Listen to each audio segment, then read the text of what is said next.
Hey, good day to you. This is Todd. I am just a regular dude walking in the Word. Thank you for joining us as we are going through the book of Matthew right now. We are actually, we're in a section right now, and I'm calling it Conversations with Religious Leaders. It's a small section, and I'm going to take 3 days to talk about this. These conversations that Jesus had with the religious leaders. Okay? Today, the first one is taken from Matthew 15, 1 through 9, which you can turn there if you want to. I'd encourage you guys, you can get a Bible. And if you're outside all the time, and like I took this with me, as you can see from my face, I got some sunburn this weekend.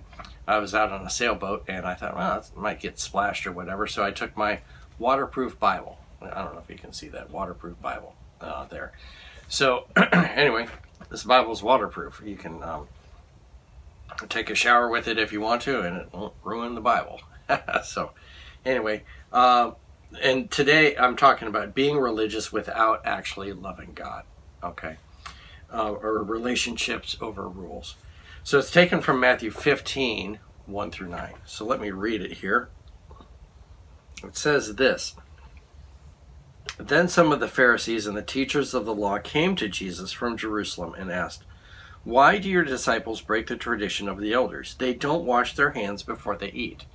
Now remember that the religious leaders, they had all kinds of rules, and one of them was washing your hands before you eat.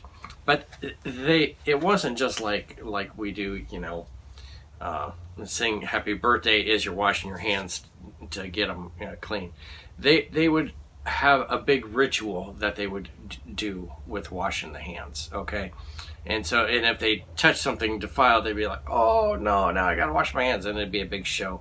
And I'm not going to get into the big show they had, but just know this was a big show of washing the hands. And they were upset because the disciples, they didn't wash their hands like that, okay? So verse 3, Jesus replied, "And why do you break the command of God for the sake of your tradition? For God said, 'Honor your father and mother,' and anyone who curses their father or mother is to be put to death. But you say that if your father declares that what might have been used to help their father or mother is devoted to God, they are not to honor their father and mother with it.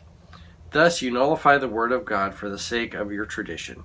You hypocrites! Isaiah was right when he prophesied about you." Let me stop right there real quick here. Jesus is dealing with an issue that was happening back then. That was, of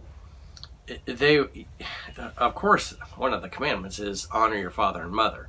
And they would do that up to a point, and then they would say, then there would be something that would come along, and they would go, "Oh no, we can't honor our mother and father because of this." And so they were no longer honoring their mother and father, but they were, doing these rules.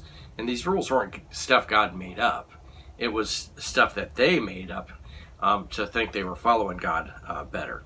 So they weren't honoring their father and mother because they were like, "Oh no, these, it's against the rules to do these things." Okay.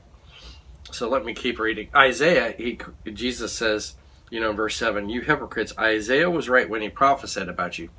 These people honor me with their lips, but their hearts are far from me. They worship me in vain, and their teachings are merely human rules." Okay. That last thing, what Isaiah said, these people honor me with their lips, but their hearts are far from me.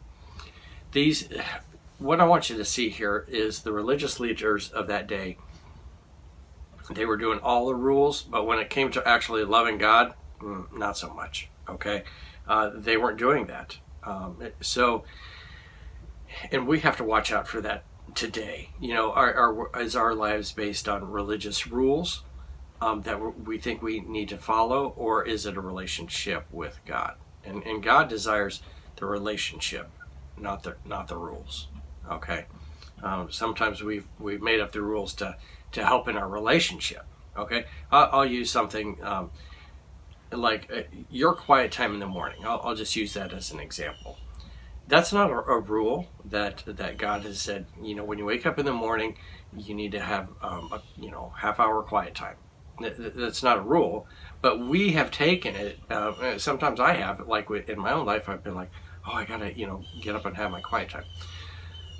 But God desires the relationship. He doesn't want you to be just mindlessly going through like, oh, I got to do this for a half an hour and read my Bible for a half an hour, and not spending the time with that relationship. And so that's what God desires, is that relationship above the rules. And what was happening back then, it still happens today, is the people were doing all these rules, but the relationship wasn't there. But God desires the relationship. Okay? So hopefully that makes sense. We're going to continue on tomorrow talking about some more of this stuff. Thanks for watching. I'm just a regular dude walking in the Word, and I look forward to seeing you tomorrow. Lord's blessing.